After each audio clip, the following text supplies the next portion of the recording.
Here I have Infinix Smart 6 HD, and today I'm going to show you how to change picture size in camera on this device.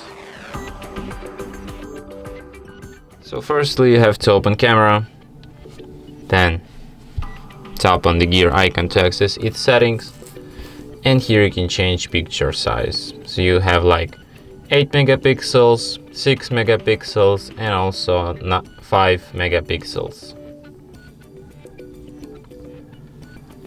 And that's it. Thanks for watching. If you find this tutorial useful, don't forget to hit that like button and subscribe to our channel.